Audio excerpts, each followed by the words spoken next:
Okay, I was watching the DT show last night, and he has seemed to have had a falling out with Janie and Daniel due to the fact that it appears that he was kind of working behind the scenes with the ex-girlfriend Taylor.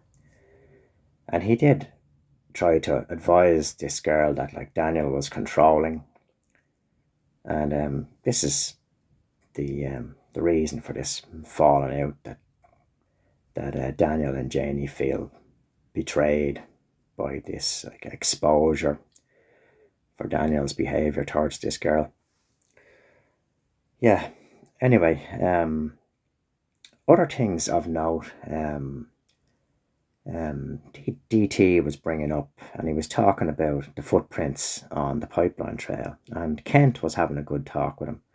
Kent Corbett, he's an advocate for the children. He wants to know, like other decent people, what happened to the children and where they are.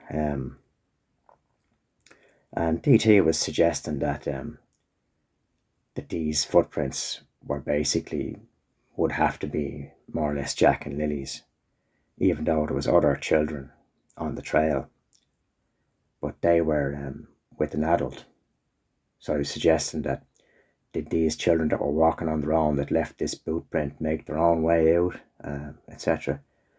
But like adults that walk with children tend to stick to the verge, whereas children would walk in the muddy puddles and stuff. That's just the way it goes. That's just natural.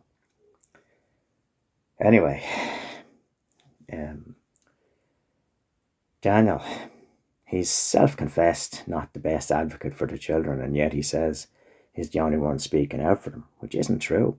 There's plenty of people speaking out for these children, and speaking out better than him. Like, I'll say it again, he's a Facebook page there, and his two stepchildren are down the very bottom. At least Malaya has them up front and centre. Yeah, very little else.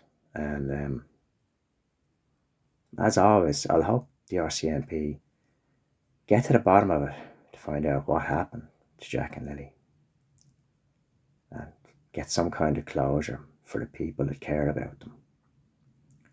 Anyway, take care and good luck.